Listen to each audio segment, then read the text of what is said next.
Hi, my name is Joseph Gaylord. I'm a member of the ITU Telecom World Young Innovators team, and I am thrilled to welcome you to the first Hangout of our 2014 competition, which is to coincide with our first challenge on local digital content sponsored by Ooredoo.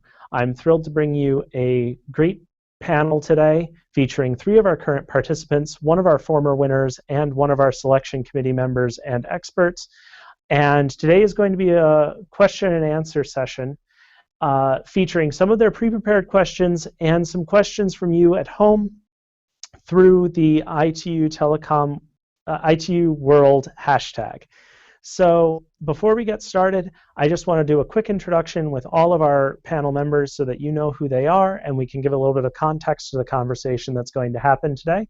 So we'd like to kick that off with Ms. Fatima Sultan Al-Kuwari, who is the Public and Community Relations Director at Ooredoo Qatar. Hello everyone, good morning, good evening, good afternoon. I am Fatima. I'm the Director of Public and Community Relations at Ooredoo.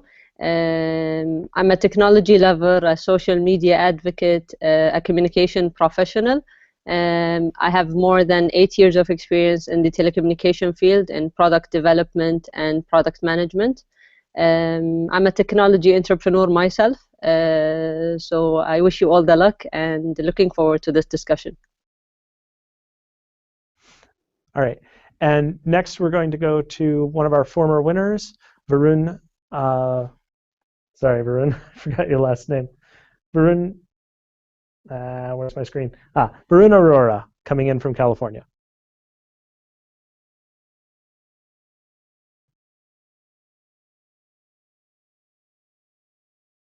Muted. Hi everyone, this is Varun from California. I actually run a startup in local educational content, and it's called Open Curriculum. And what it is, it's a website that allows teachers to produce better locally relevant curriculum and teaching materials.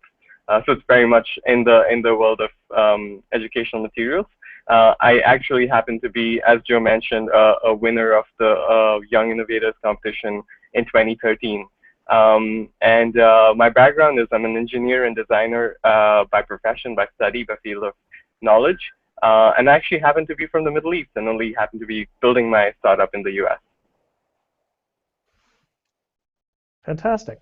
And now we have Carolina Medina, one of our current participants.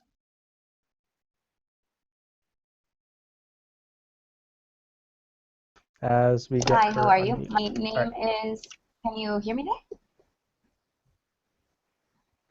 Mm-hmm, we can hear you. Okay, great. My name is Carolina Medina. I am the co-founder and chief communications officer of Socatext. I have a master's degree in international development and humanitarian emergencies from the London School of Economics. And it was actually during my year at LSE that through this competition I was part of, the Hall Prize.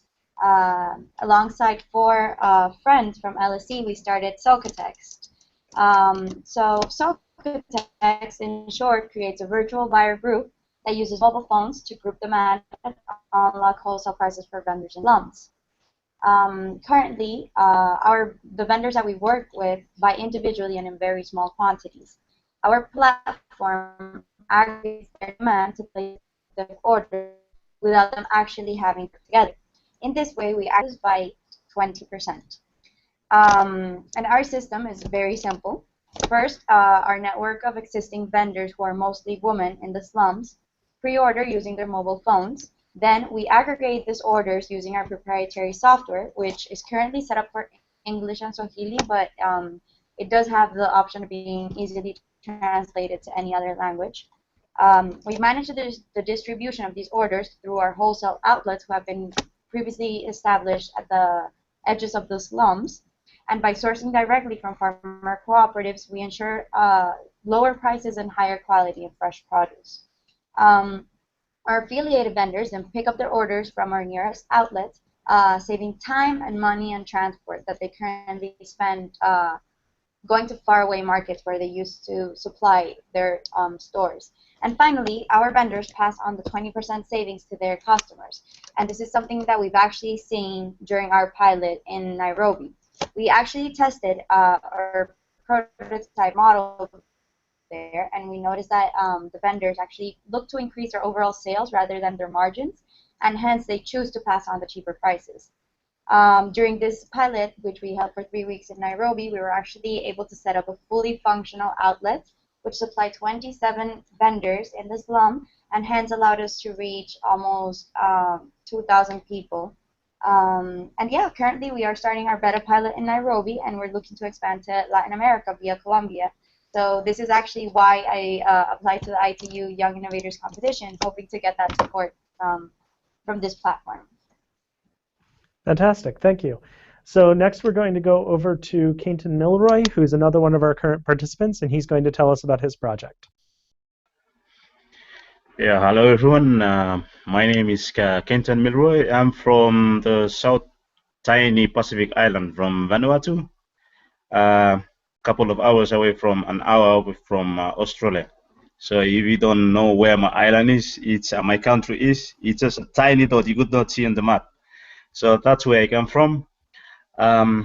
Yeah, I am a self web developer.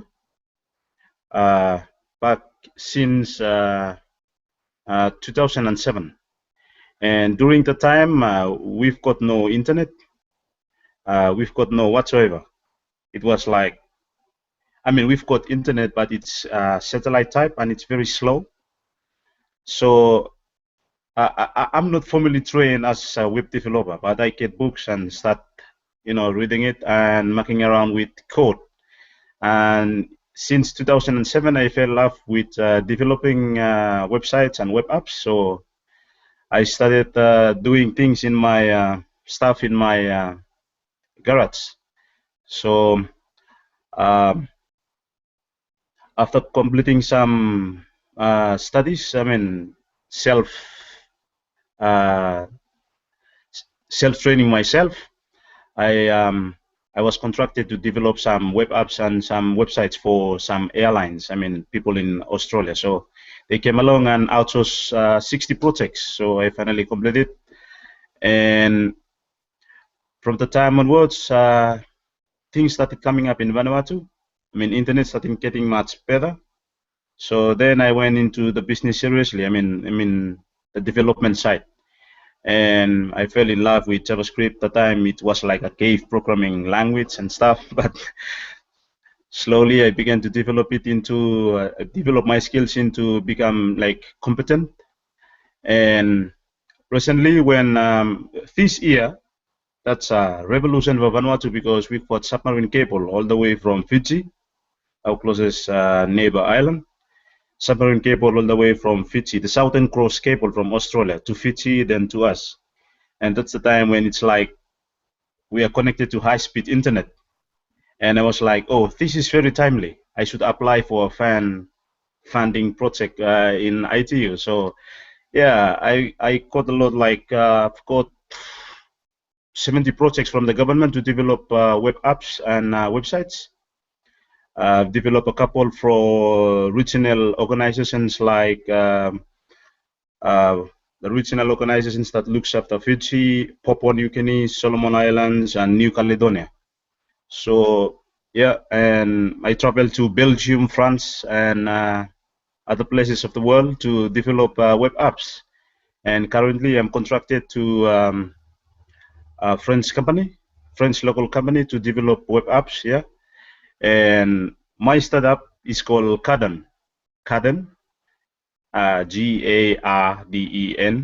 working in the garden, because that's where my mother goes to work, So I was like, oh, my mother goes to garden every day. I do code and I program every day. I was like, she goes to garden, I go to this garden, but it's completely different, opposite garden. Yeah, so start developing. My project is like to develop mobile apps. I fell in love with the Google Angular JS. It's kind of a jargon. Yeah. I start yeah, I'm competent with PHP and MySQL and big data and NoSQL, yeah, theory of big data. So now I'm studying software engineering in New Zealand, and I've got no previous like university background.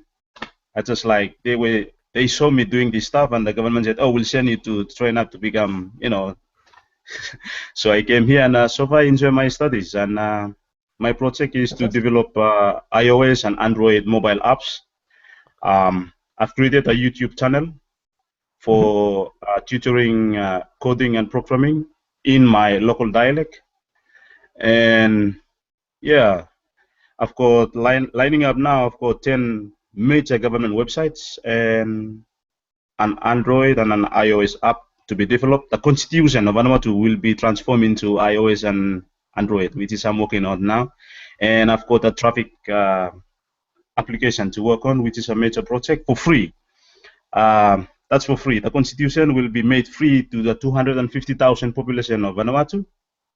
And the road traffic will be given to the Ministry of Public Works and Utilities in Vanuatu so people can see potholes on the road and take the photo, and it maps onto Google Maps, so the people in looking at the road can repair potholes on the road. So the ministry, my idea is like the Ministry of Public Works now has everyone who has eyes everywhere to take photos of potholes, so they can post to them and they can come real time to repair the road. Yeah.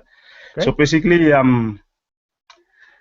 I enjoy it so far. So yeah, big ideas coming. Yeah.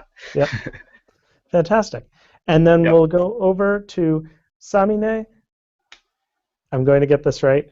Yaguti Khorasani. Yeah? Yes, okay. Who is the last of our applicants? My name is Samine Yaguti Khorasani, and I am from Iran. I have 23 years old, and I have Bachelor of Midwifery. My startup is called Farsi English Voice Recognition Speech Software. It's a voice-to-voice translator, so much like a human translator, and it can be an application on a phone or a software. You can use it for voice calls, video calls, for text chats, or you can even use it face-to-face. And based on what you need, you can use it in different ways. For example, you can use it just as a dictionary. You can use the voice recognition ability to write text. You can use it on travel easily. And what I like so much about it is that it's so easy to learn English with it. You know, for example, you say a word or a sentence in Farsi, and it translates it for you, and you can keep repeating it as much as you feel enough to learn. All right, fantastic. All right, great. So we have a really diverse panel with us today, and so we're going to start to kick off with some of the questions. And the first one that I know was really interesting for some of the people here.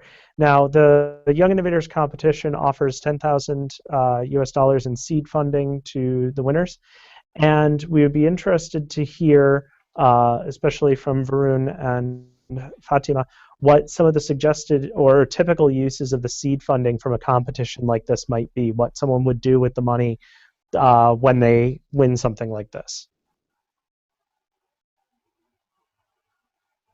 So, well, regarding the seed money, of course, financing is one of the most important issues any entrepreneur faces as a startup. Besides some of the money that you've probably saved personally and you would invest in your startup, the seed money is really crucial in helping you kick off your operations, and especially the preliminary operations, like producing a beta version, the product development itself, where you can showcase it to angel investors and others at a later stage to get the next level of funding. So I strongly recommend any entrepreneur to use the fund that they will get as you know, a prize from that contest, basically, to use it to generate an actual product that you can showcase. So the main thing that, in the technology field we're talking about is a product prototype or a beta version of whatever you're going to develop long term, to showcase it to other investors, or even use crowdfunding as an option to get more money into developing your idea further.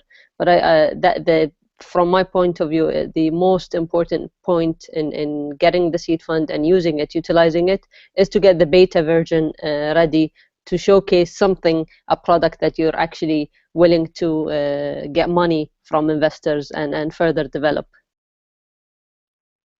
Okay. And Varun, thoughts on this?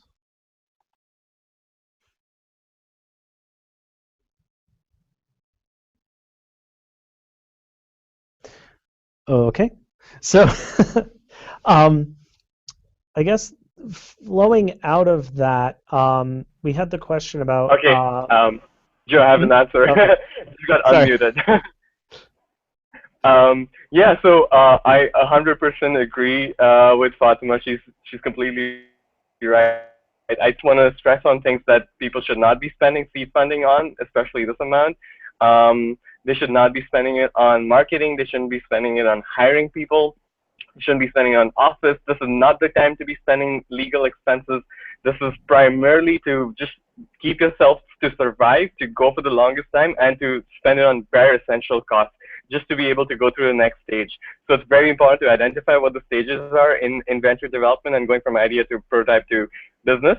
And it's crucial that you're considering this pot of money as something that you can take your organization to the next milestone, the next level, and not way into the future. So you've got to focus absolutely 100% on what your next big milestone is, which will get you through the next hurdle, whether it's growth, whether it's validation of the idea, and absolutely focus on those bare essential costs and not waste this money, because this is really, really precious.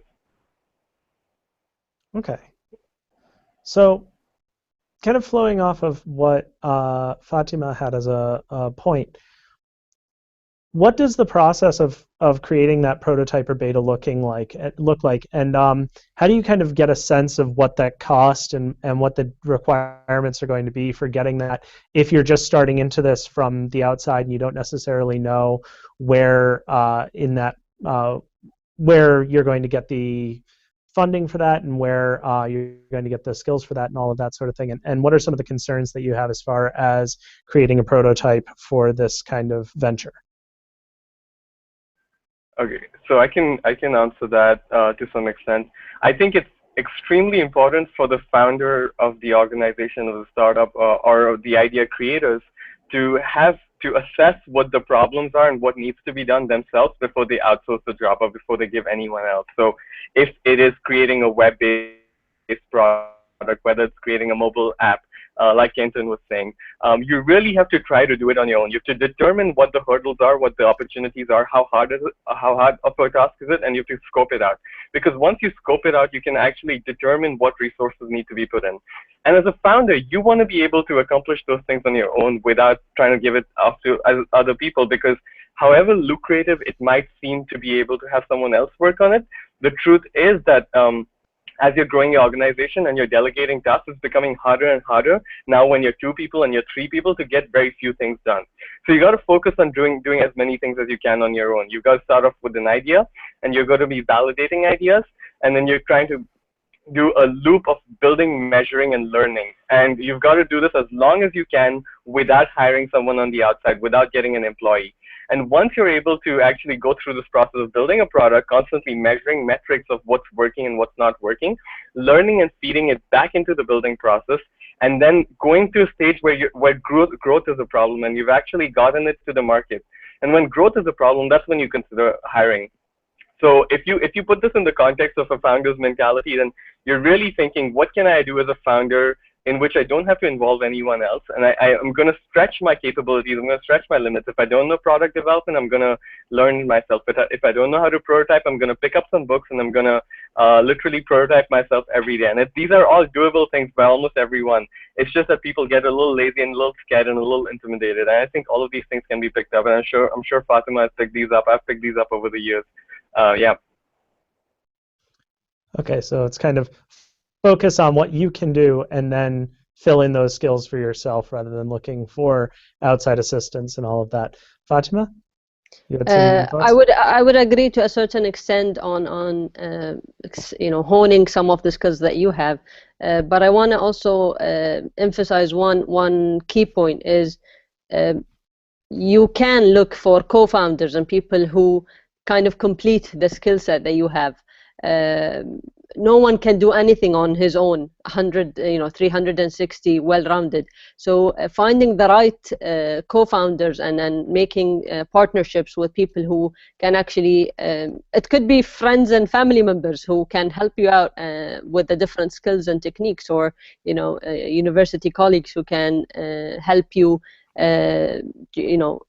on some of the skills that you can't have fully. I would also recommend going online, doing a lot of research. There are specific websites that give you an estimated value or cost of, for example, how much the graphics of an application would cost, how much the coding of an application would cost. So you could have a preliminary budget and understanding of how much going from an idea to a prototype would cost you, and it's available for free online. Very cool. So I guess the next logical step is a concern that was coming up especially from Carolina, where the question of putting out, once you have the prototype out there, once you have the pilot model kind of established, how important is it to then move to a second location or a second area as far as a proof of concept thing, especially if you're in kind of an early phase where you don't necessarily have absolute traction in the first location. So I guess the question is how important is it to move to that second location, and how important is that movement and transition to a second area? You guys have any thoughts on kind of expanding out to a second section?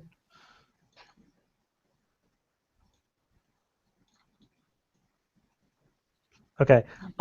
Caroline, can you clarify the question a little bit and give us a little bit of context as far as where you're coming from on that? Sure. So basically, as I had mentioned previously, Socotex initially was piloted in Kenya, in Nairobi. Our platform currently is set up to work for English and Swahili, but because our model basically leverages the power of simple phones and works to empower vendors in slums, in urban slums, we really believe it's a model that can be replicated and scaled throughout the world. I am personally from Colombia, so I have an interest of going back home and starting the model in Colombia. However, the rest of my co-founders are currently, some of them are in Kenya, and other ones are spread around the world. But we are sort of debating as to whether or not it's a good idea to work the expansion to Latin America in parallel to the process of our second or beta pilot in Kenya. I guess the question, to summarize it then, would be, is it recommendable to start off a pilot at a second location without having previously achieved traction in the original pilot location? I don't know if that's clear now.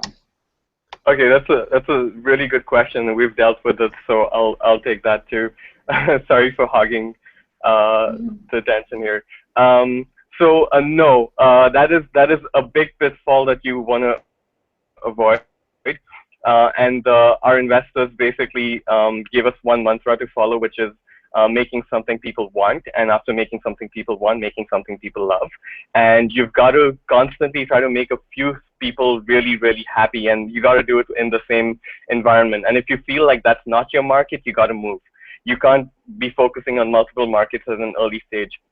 and you want to have a few set of customers who are really, really happy with their product. What tends to happen with entrepreneurs is we are really excited about the potential to prematurely grow and transform and go into another location, which can hurt us in the long run because the overhead is too large and we still don't know what's working really, really well. So we've got to identify the levers of scale and what actually people really love. And that happens only when you have this dead set focus on a few people. Often, it's a hard decision because you literally have to say, I'm done with this region because it's not the market that I want to target and it's not giving me the traction that I want, and just jump to another place where you think you'll get that. And then spend a lot of time understanding customers and working through their needs. It's painful, it's a little counterintuitive often, but it is what leads to great scalable businesses because people really love your product.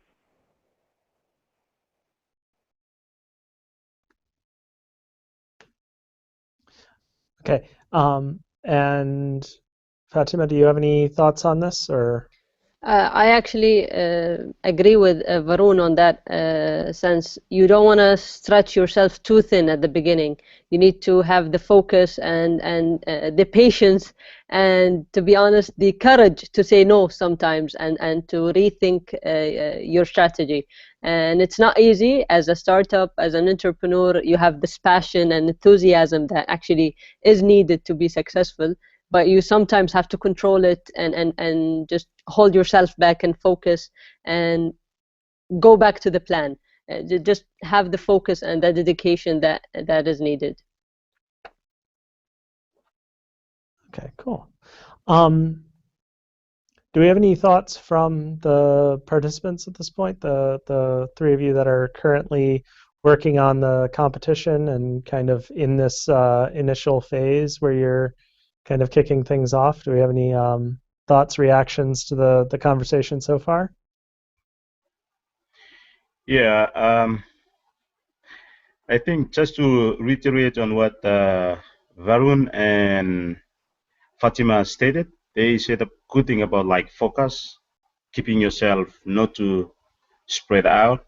I mean, that's a very good attribute to have when starting up a thing. Just for me, like trying to understand, because once you start like spending energy on going out there, you forget and neglect your primary task is to ensure that you nurture the idea to become productive. Because you know talking to people is, I think for me, is wasting a lot of energy. Yeah, that's from my understanding. But yeah, thanks for that um, uh, for the advice. Yeah. Yeah, I guess I also have a reaction. I completely agree with both of you, and thank you for your advice. I think it's a challenge when you are an entrepreneur to I think there are two challenges. The first one is to pick a location and stick to it, and the second one is to realize when how to balance out your personal commitment levels to the decisions you've previously made. And I think that's something I actually would like to put forward because at least the case of Socatex was that we begun as part of this social entrepreneurship competition, as I previously told you. So our idea, our model was initially tailored to fit that competition, right? So we were reacting to a particular challenge, reacting to specific targets that we were meant to reach. We were asked to address food insecurity in urban slums, and to create a business model that would be able to replicate and scale to reach 20 million people in the world in 5 years. So it's out of your mind to realize that once it's $1 million competition, so whoever won the competition would get $1 million to start their social business. Obviously, it means that you are injecting a whole lot of capital into a startup, into an idea, right? So it's about how you change the perception of how you started to also adapt to the new circumstances. So I guess in my sense in this moment is rather than giving up on Kenya, we will continue in Kenya, and we are continuing in Kenya. But my personal commitment has always been, I guess, more towards my own region, so Latin America, and also just where financially as a recent graduate I need to be. So it's, I guess, about juggling out. I think it's just one of the biggest challenges an entrepreneur has, juggling out your idea and your initial decisions with life, I guess, and the things that end up happening. All right, and Sarana, any thoughts?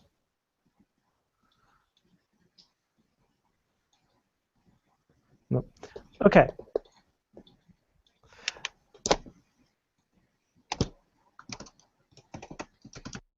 All right. So we had two other main questions that came up that people were really curious about, which were, I'll go with the one that seemed to be a bit more related to what we've been talking about so far, and then we'll move on to a slightly different subject. When you're a startup, how do you prioritize between the different types of funding? So there's a lot of different funding streams out there. There are angel investors and seed capital and accelerator programs, and of course more traditional investors and all of that kind of thing. And so the question then becomes, how do you decide between those different types of funding, and how do you prioritize which ones you're going to pursue?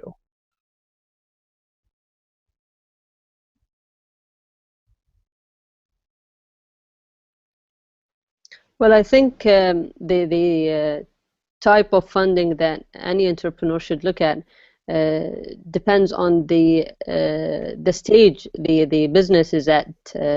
So at the beginning, when you have the ideation, it's the seed fund that you get. But later on, when you actually have got some attraction and have got some potential in the market, the angel investors would be interested. And at the next stage after that would be the accelerators and the VCs.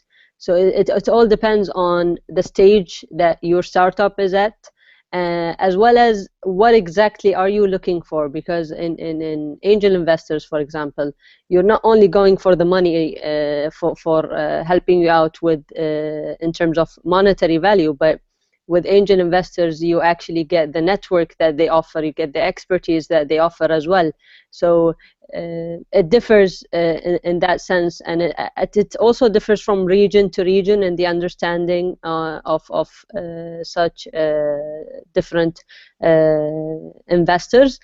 For example, if I talk about the Middle East and the MENA region, angel investment and VCs are still kind of new. It's not as developed as Europe and America, and so the concept itself might be, as a startup in this region, would be to actually maybe even teach people or teach investors about investing in the technology. Startups and entrepreneurs do have a big job to do there.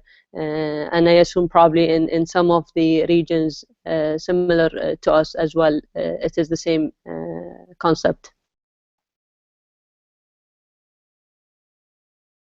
And Varun, do you have any thoughts on that? I absolutely agree with Fatima. I think she talks about the most important stuff about identifying sources of funding.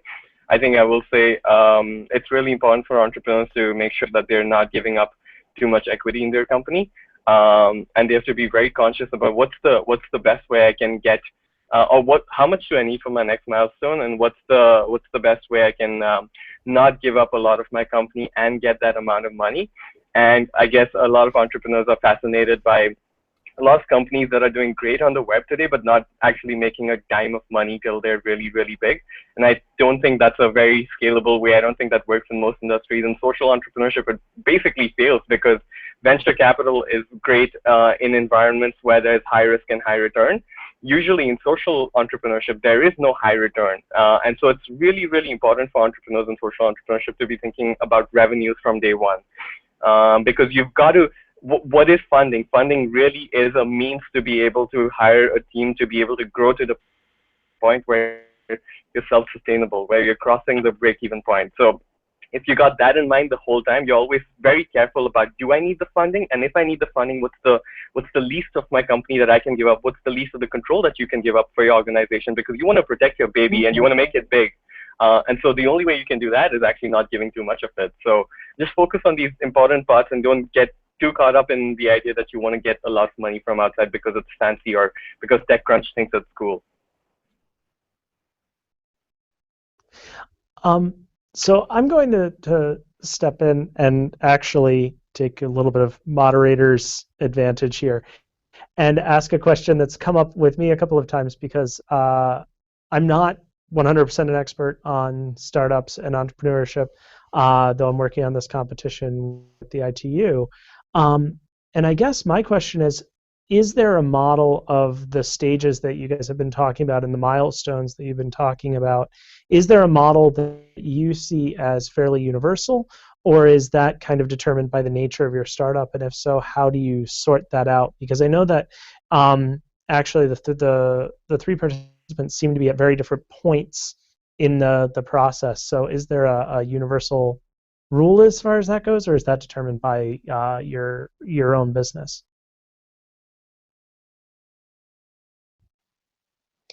Well, there is no specific universal rule, but and there are specific measures that differ from Europe standards, from the US standards, if you want to see it this way. Like the budget that an angel investor would have in the US is a bit different from what he would have in Europe basically, and it differs as well from industry to industry. So a social entrepreneur would be a bit different from a technology entrepreneur, from different industries entrepreneurs as well. Since we're focusing on technology here, and it's ITU definitely, so it's about technology. It would be, I would say that the stages are almost similar for any entrepreneur, but the how much does it differ between a VC or an angel investor, or maybe even not going towards investors but using crowdfunding. Crowdfunding has become very popular, and people are willing to actually pay a lot if they love the idea and want to support it and want it to become live. And I've seen several examples of ideas that have generated 1,000% out of crowdfunding. They wanted a specific amount, and they got 10 times that amount because people believed in the idea that they're doing, and it really works for social entrepreneurs specifically, and for technology as well. So I think this is also a good source of getting money. But as Varun said, as an entrepreneur, you need to think about, why do I need the money, and do I really need that money, and what stage am I in basically my startup, to decide on that.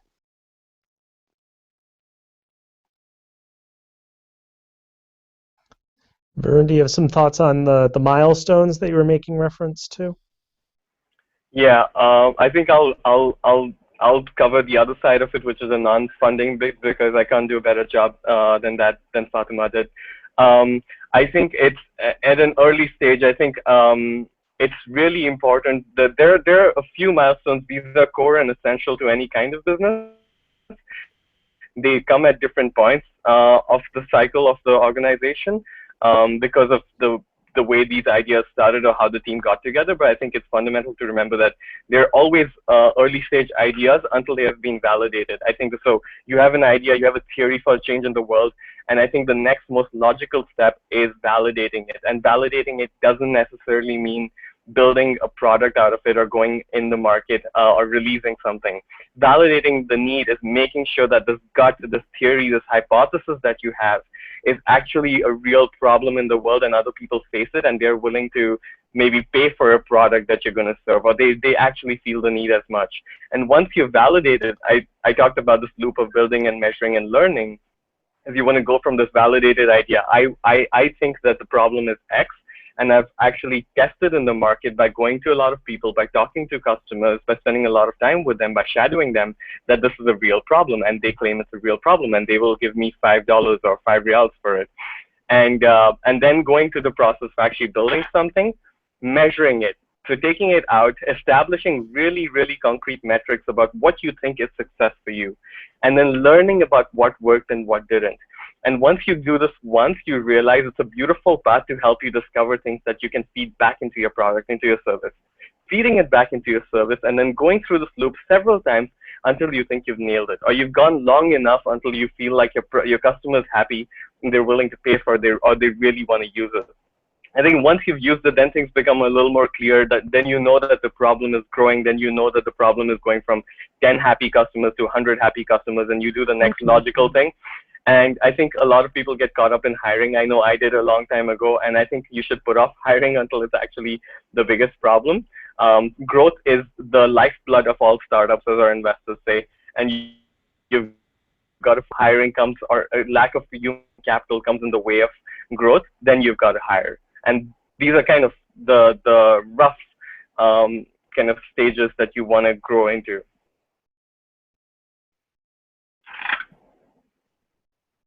Okay.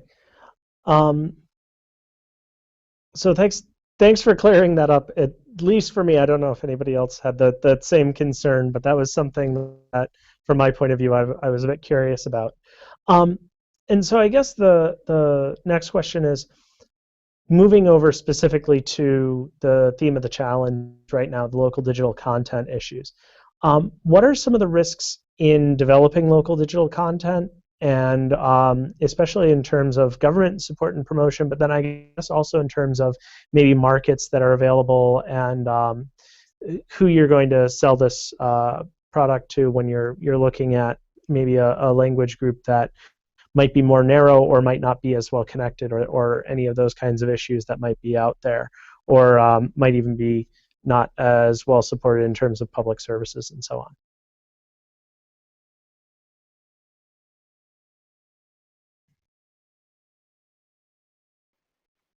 Okay, I can answer that as well. Having done an educational content startup, which has a heavy local bent, I think there are some rules to understand, which are kind of things you should do, which will save you from these potential pitfalls, these risks that we're talking about. I think a really, really important thing when you're doing any kind of content business is not stepping over other people's feet. And what I mean by that is not violating copyright. Content businesses primarily find their value in authentic, original content that can be delivered to users almost every day. And if you think about it, traditionally, what's the most popular content business? We know it's the newspaper industry. And newspaper industry prides itself in high quality, authentic knowledge, information that comes to you at a frequent time every day, early in the day. And so you've got to understand that the entire intellectual property that such organizations have is the value of the content and the subscribership. Okay, so not stepping on other people's feet is really, really important in the local context, because there are not many players, and you can really kill yourself in the process of trying to kind of steal from others. Another really important thing with content businesses, which is really different from pure technology businesses, and I've understood this over the years because I completely thought about it as building products, is that the most important thing, the magic in content businesses lies in the process.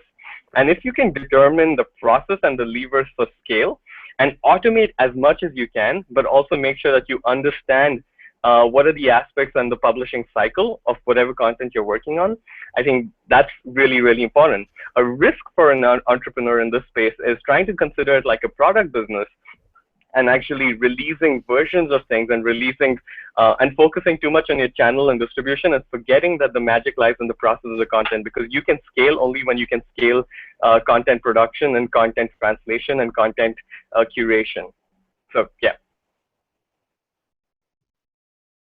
Cool. And I think an important part is a lot of the entrepreneurs assume, because of the lack of the local content, having any local content means success. And that's a big pitfall that a lot of the entrepreneurs fall into. So they lose the quality kind of check. And that's a big important factor, because people with the availability of the internet are used to a specific level of quality, and they don't expect a lower one when it comes to local compared to other languages.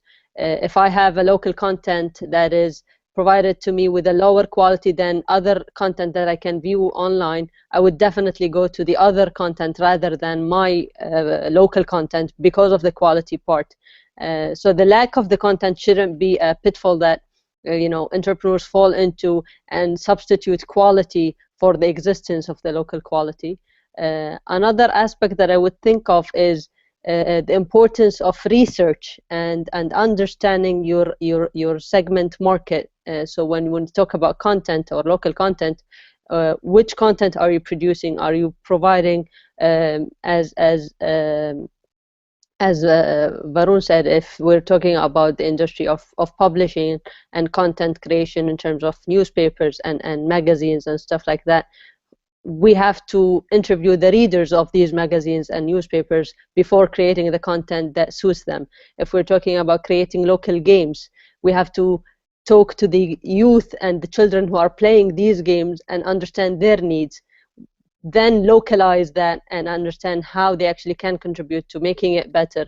So there are two things: focus on the quality and involve the target market in your research, and get the basically don't assume that you know what is needed there. Just talk to the people and do the proper research. Very cool. So playing off of that and bringing some of our applicants back into the conversation, starting with Seminit, do you have any thoughts about those issues as far as creating the local content and working with the target audience and considering that, and kind of the community and ecosystem you're going to be working in, and quality and so on? Do you have any thoughts on how you might adapt around that, or how you have been adapting around that so far?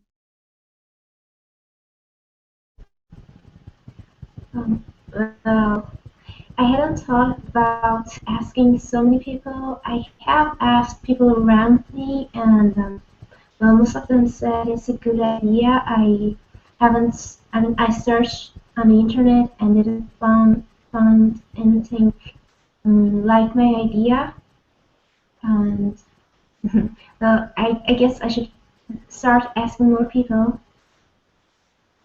asking what they need, like Fatima said. Okay. Fantastic. And Carolina?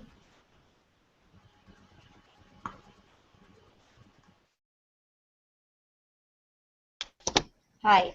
Yeah, I guess that from our experience with Socatex, it was actually very interesting because so we implemented the human-centered design for social innovation, and it's a methodology that basically looks into actually going to your target population and speaking to them, and carrying out maybe even focus groups, interviews, and just sort of getting to know what their real needs and situations are in order to create a model that is actually tailored for them and for their needs.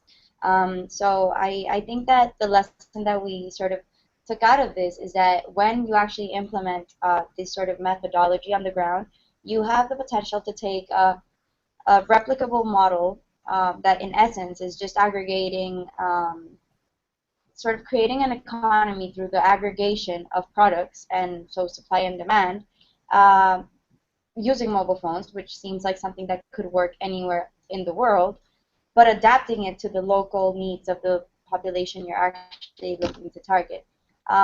So I guess I just agree in general that making sure that whatever model you implement has a local relevance is vital. And I hope that in going into Latin America, we will also be able to start this process from scratch and understand how we need to tailor Socatex to actually adapt to the Latin American needs. Cool. And Kenton?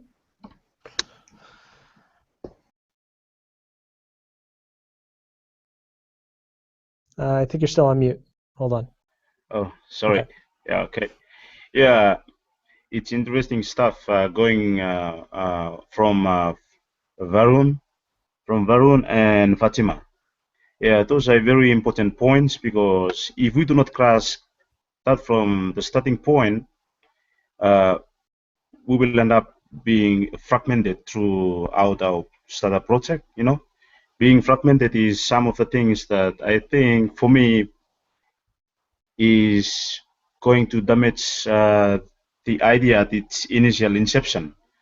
So just to reiterate on what Farun stated, validating idea. Is it similar? I've got 3 questions here.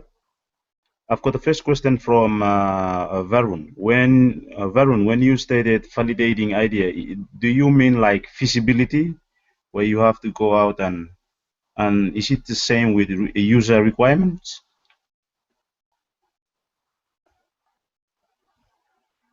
I think when I would say validating idea, it would be basically trying to validate your hypothesis. Usually, when you're doing entrepreneurship, most technology entrepreneurship is for innovation or a new approach or a new way of giving products or a new product itself. It is validating that what you feel, you strongly feel a need about a product, that need lies in the market. It lies with other people too. And it's not just your hypothesis around what would be cool to have in the world versus what someone else actually needs. It just happens to be an intersection between something what people need and what you think is cool and what you can build. So just validating whether people need it is what I meant by validation. Okay. Yeah, and the other thing is about what's it? Sorry, user requirement. I think that's a difficult task because, like, when I think of myself, my users cover the quite spectrum of people here. Like, if I'm developing the Vanuatu Constitution to be used on iOS and Android devices, Constitution is something that is of interest to the spectrum of people: the government, the lawyers, the parliamentarians, the children at school, university people, plus NGOs and those coming into the country as well. So it's a big thing. I mean, it's a small app that I can develop in 3 months' time, putting the Constitution up, but to gain the full approval of the user requirements through some fact-finding mission, it would be quite difficult because, there's government here who is interested in the Constitution. There is these people, NGO, and the big people, lawyers, terrible people, and business people. So Constitution is a particular app that affects lots of people, starting from the grassroots up to this high level. So gaining user requirement and feasibility and validating that idea from its initial inception, as Fatima stated, like you look up there are lots of similar apps, but then for that local content, you have to make it, I think, to make it intuitive and elegant, it must be based on research requirements. But for that particular app that I'm thinking of, it's quite difficult because your user is like terrible people, these people with like neckties and shirts and stuff here. So, yeah. And yeah, but someone can answer me on that. And I think someone touched on model development. I think for me, taking baby steps at a time is very important because, like, I look at my code. If I code this massive code like this, hundreds of lines or thousands of lines, taking baby steps is very important, and working in an agile way, in an iterative and incremental way. So you got this big idea, I got this big idea, but taking baby steps at a time is very, very important. Because if you destroy a little step, you can recover from that little step. But if you take this big step, you break it down, it will take you like 3 months or 1 month to, build it again. So I would say I commend Fatima and Varun on that for advising, for the advice that we have to be very careful on coming up with ideas and taking those steps around model development. Yeah, thanks.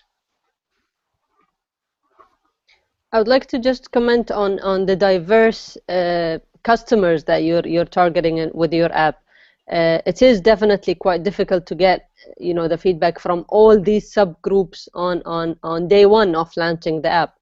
But there are several ways to do it. You can either, because you're developing it for the government, as I understood, so you can use that channel.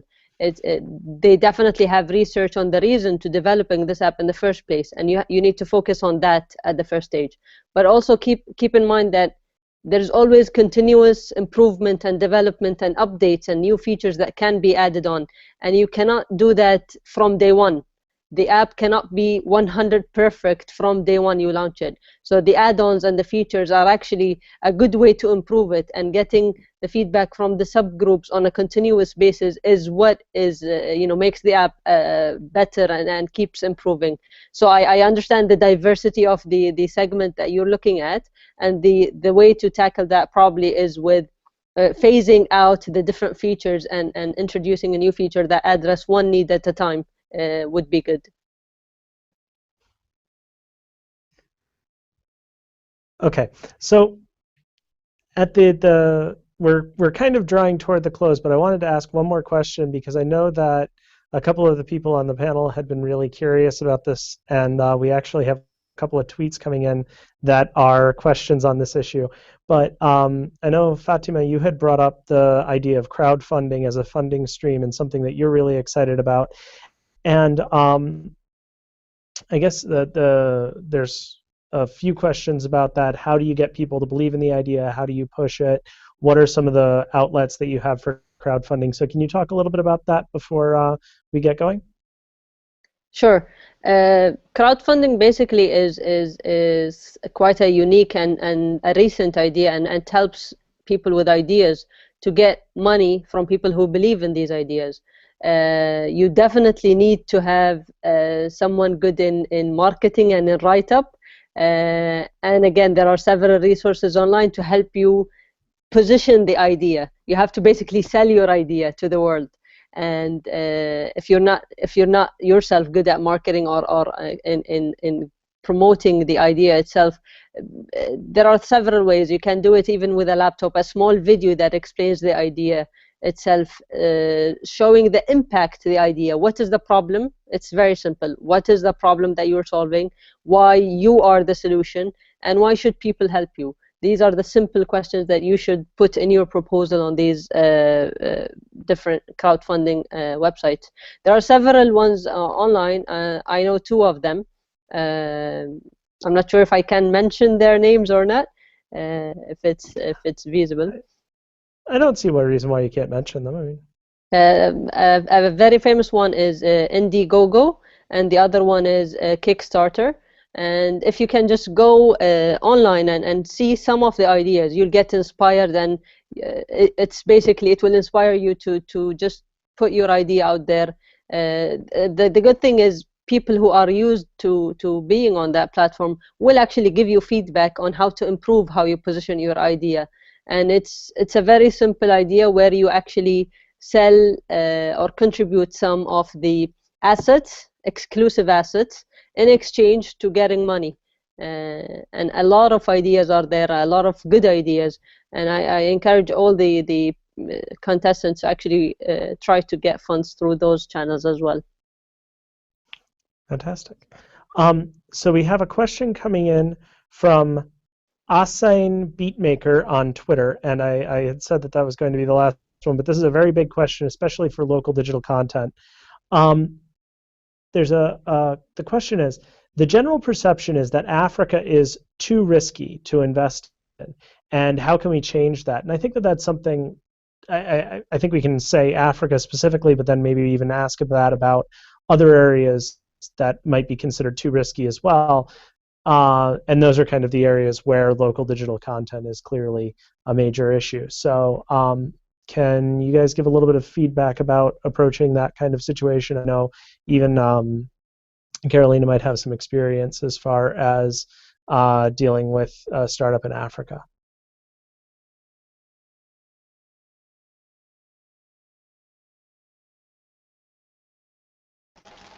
So sorry. Okay. Yeah, I guess a quick general thought is that the reason the reason we're even having the need to have local digital content as a core focus of this upcoming ITU World Young Innovators competition is because the fact that very small number of people actually speak these local languages and work in them, basically means that there is no massive market opportunities for people to serve products for these needs. It's not like these languages are Mandarin or English. And so fundamentally, you got to begin by admitting and believing that the innovation here is trying to figure out how to actually serve local digital content in these languages. So this is the opportunity. But the real beautiful stuff, the real innovation lies in how you go from simple ideas around one to another language. And these little pieces of magic often lie in scripts. They lie in discovering which communities speak two languages and which applications already serve them and what content exists out there. And once you're able to discover what's parallelly kind of happening between languages and what communities kind of intersect between languages and what scripts are common, that's when you can really identify how you actually do cool things. And I think that's the real task up forward for the young innovators out there.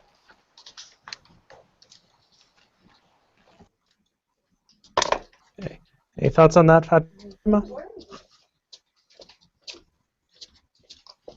Well, basically, I agree with what has been said. The higher the risk, the higher the return. So I don't see that you know, as an entrepreneur or an investor, it's always the battle of, you know, how much risky is it, and what return would it bring. Again, it's I don't have experience in that specifically, but I think perhaps Carolina, which have the experience in that part, can add a little bit of value in that. But I don't see that there are specific locations, geographical locations, where it's quite riskier than anywhere else in the world. Others would say the same about, you know, maybe the Middle East region or some other, you know, continents, but I don't see it that at all. I see it as an opportunity. I always do. Okay. And Carolina, do you have any thoughts on that? Well, I mean, from a development perspective, would say that I disagree a bit with the comment because I feel like while Africa isn't really investment attractive, it is actually a huge focus for donors currently. I find that this is actually true, particularly because it's getting a lot of attention, especially for famines and natural disasters. However, if you take it to like a more startup level, it definitely is a challenge to get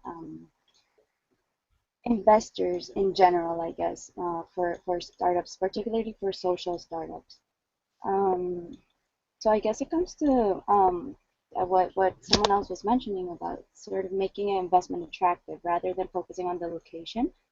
I guess it's more leveraging the actual location and leveraging the context that it's actually attractive for other development actors in the world. So at least that's what we've been doing. We have had experience in grants from the academia and from other accelerator programs. We have not yet experienced, I guess, asking angel investors, because that's, I guess, where my question was coming from, because we feel like we aren't there yet. So I guess in terms of investment, I am not really knowledgeable, but I think that our next steps will be actually to just leverage what we've got running to make it investment attractive. Okay.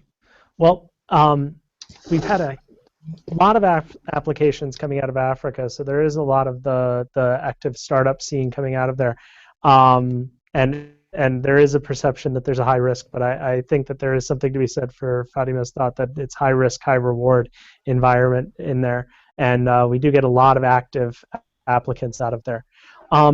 Unfortunately, I think we're just about at time for today. But I want to thank everyone that's been on the panel today. You've been fantastic. Thank you to everyone who's been watching us on YouTube on the live stream of this. And thank you to anyone who may come along and watch the YouTube video after this event. And I want to encourage anyone who has been maybe inspired by what's been going on here today or has any thoughts on what's been happening to please come on ideas.itu.int and send us your ideas as far as local digital content, and to discuss and vote and promote the activity that's going on there. And then also to keep an eye on it, because we're going to have a new challenge launching June 1st or so. And we're going to have a lot of great activity going on there for the rest of the year. So I want to thank everyone that's been coming on. Kainton and Carolina and Samine, our participants. Varun, our winner from last year.